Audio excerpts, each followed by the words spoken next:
रूस के खिलाफ नेटो को अब बहुत बड़ा फैसला करना पड़ सकता है। पुतिन के इरादों को देख करके अब यूरोप के कई देशों की सेना सैनिक भर्ती अभियान में जुट गई है। उधर खास तौर पर पोलैंड और जर्मनी के बाद अब रोमानिया में एक नया खौफ फैल गया है।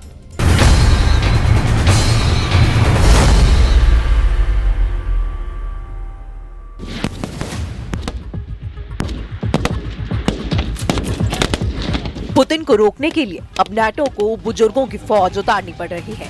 ये है पूर्वी यूरोप में रोमानिया, और यहाँ प्राहोवा की एक फायरिंग रेंज में पुतिन को रोकने की तैयारी चल रही है। एक एक सैनिक को गौर से देखिए। नाटो की दीवार बनने के लिए रोमानिया में अब बूढ़ों को उतार दिया गया है। पुतिन के युद्ध को काबू में करने के लिए रोमानिया की फौज हैरान कर रही है। पुतिन की सेना को रोकने वालों में ये है 55 साल के होरिया, एक व्यापारी हैं। ये है फाचू यूनस, उम्र 44 वर्ष, बैंक में काम करते हैं। ये है 51 साल के कॉन्स्टेंटिन मार्शल, एक अर्थशास्त्री हैं। ऐसी पूरी बटालियन तैयार हो रही है। पूर्वी यूरोप का देश रोमानिया नाटो का सदस्य है और पोलैंड के साथ उस पर भी रूस वाला खतरा बहुत तेजी से मंडरा रहा है। Amenințări, atât timp cât e un război la graniță, sigur că există amenințări și e bine să fim pregătiți să descurajăm. Dacă nu te pregătești, e țintă ușoară.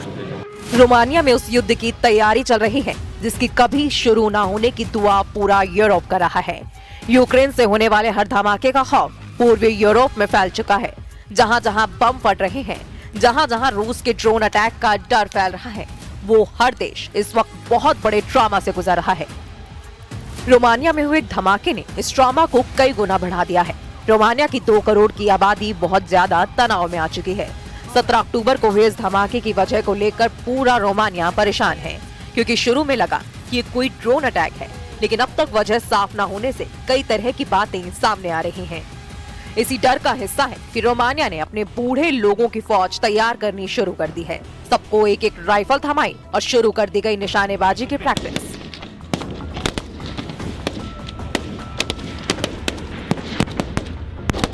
ceva de ani a fost ultima oară când am tras.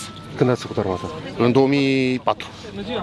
Vremea lungă care a trecut de la ultimele conflagrații mondiale în care au fost implicate mai multe state, e posibil ca oamenii să mai uite cât de mult rău poate să producă un război. Sperăm să nu ne confruntăm cu așa. Romania ने 2007 में सैन्य service अनिवार्य करने वाला system 2007 में खत्म कर दिया था, लेकिन 18 साल के बाद अब पुतिन के गुस्से ने पूरे यूरोप का ब्लड प्रेशर संकट में पहुंचा दिया है। रूस और यूक्रेन युद्ध के खतरे ने यूरोप को कैसे डराया हुआ है, इसके कुछ आंकड़े आपको हैरान कर देंगे। पोलैंड ने अपनी रिजर्व फोर्स 5 लाख तक बढ़ाने का फैसला किया है। जर्मनी में अब रिजर्व फोर्स बढ़ाने के लिए 6 महीने की आर्मी ट्रेनिंग देने की तैयारी हो रही है। रिजर्व सैनिकों की तादाद 2 लाख तक की जा रही है। डेनमार्क में सबको 4 से 11 महीने की आर्मी ट्रेनिंग देने का प्लान है। इसमें महिलाएं भी शामिल होंगी। फिनलैंड में 9 लाख रिजर्व फोर्स है और ये यूरोप में सबसे तेजी से युद्ध की तैयारी करने के लिए जाना जाता है। नाटो देशों ने 2022 में मैड्रिड में हुई मीटिंग में तय किया था कि रिजर्व फोर्स बढ़ाई जाएगी। पिछले 3 सालों के दौरान नाटो के नेता बार बार मिलते रहे हैं, लेकिन पुतिन के आगे मजबूर नजर आ रहे हैं। पुतिन के खतरनाक हमलों ने इस मजबूरी को कई गुना बढ़ा दिया है। जमीन से आसमान तक नाटो ने अब पुतिन को रोकने के लिए एड़ी चोटी का जोर लगाना शुरू कर दिया है।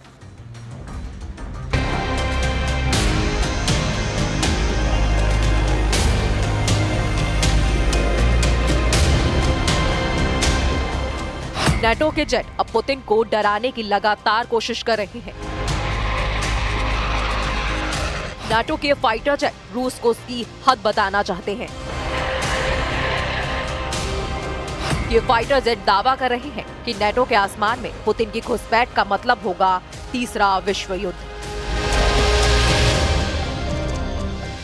नाटो सोच रहा है कि पुतिन घबरा जाएंगे। नाटो के दिल दिमाग पर सिर्फ और सिर्फ पुतिन को बैकफुट पर रखने का जुनून सवार है। लेकिन क्या इन पैंतरों से यूरोप की सरहद से दूर रहेंगे पुतिन? क्योंकि रूस के बॉर्डर पर गूंज रही नाटो के विमानों की गड़गड़ाहट अब मॉस्को तक गूंज रही है। नाटो की एयरफोर्स बता रही है कि वो पुतिन की चौखट पर पहुंच चुकी है और अब रूस की है नहीं। लेकिन डोनाल्ड ट्रंप के रूखे रवैये ने जेलेंस्की के साथ साथ नाटो के भी होश उड़ा दिए हैं। व्हाइट हाउस में जेलेंस्की से मिलने के बाद ट्रंप ने एक तरह से कह दिया है कि पुतिन को रोकना अब उनके बस की बात नहीं है। President Zelensky, as you know today, we had a very good meeting, very cordial meeting. In my opinion, they should stop the war immediately. You go by the battle line wherever it is, otherwise it's too complicated. You'll never be able to figure it out. You stop at the battle line, and both sides should go home, go to their families, stop the killing, and that should be it. Stop right now at the battle line. I told that to President Zelensky. I told it to President Putin. Thank you very much. NATO ने Putin को डराने के लिए आक्रामक patrolling वाली उड़ान शुरू कर दी है और रूस के बॉर्डर के करीब घंटों उड़ान भरी जा रही है। आर्कटिक महासागर की तरफ से दक्षिण की तरफ बाल्टिक सागर और यूक्रेन की आखिरी सरहद तक विमानों से रूस को चैलेंज किया जा रहा है। ऐसे ही एक मिशन में 12 घंटे तक नाटो के विमानों ने रूस की जंग की तैयारियों की टोह ली है। 12 घंटे तक नाटो के विमानों ने रूस के बॉर्डर की तरफ हर मोर्चे को स्कैन किया। 12 घंटे तक नाटो की एयरफोर्स इतनी ज्यादा एक्टिव रही जितना पिछले 3.5 साल के यूक्रेन युद्ध के दौरान वो पूरी पिक्चर से गायब थी। पुतिन के बॉर्डर के पास नाटो की वायुसेना का जुटना बड़ा मैसेज है। डोनाल्ड ट्रंप और उनके नाटो गुट के लीडर पुतिन को बताना चाहते हैं कि वो युद्ध के लिए तैयार हैं। लेकिन ऐसी टक्कर का नतीजा सिर्फ और सिर्फ रूस बनाम नाटो का युद्ध नहीं होगा। ये पूरी तरह से वर्ल्ड वॉर भड़काने वाला कदम है जिसे पुतिन माफ नहीं करेंगे। इस बात की गारंटी रूस बार बार यूरोप को दे रहा है। रूस पर नजर रखने के लिए बड़े टोही विमानों में RC-135 सर्विलांस जेट शामिल है। इसके अलावा P-8A भी शामिल है जो कि आर्कटिक महासागर के आसपास रूस की नौसेना पर निगरानी रख रहा है, जबकि RC-135 नाटो की पूर्वी सरहद पर रूस के कम्युनिकेशन और रेडार सिस्टम को ट्रैक कर रहा है। इन विमानों को एयर कवर देने के लिए नाटो के फाइटर जेट भी लगातार आसमान में मौजूद रहते हैं। ये वही लॉन्ग रेंज तक उड़ान भरते रहें और बिना उतरे हुए अपने मिशन को अंजाम दें। इसके लिए नाटो के टैंकर विमान भी लगातार यूरोप का चक्कर लगाते रहते हैं।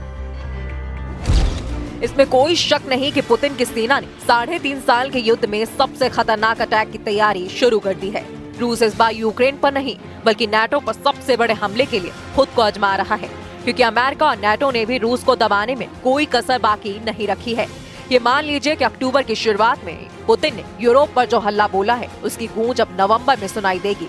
तस्वीरों में चाहे पुतिन का गुस्सा नजर न आए, लेकिन यूरोप का एयर डिफेंस इस वक्त पुतिन की खतरनाक नीयत के आगे फेल साबित हो रहा है।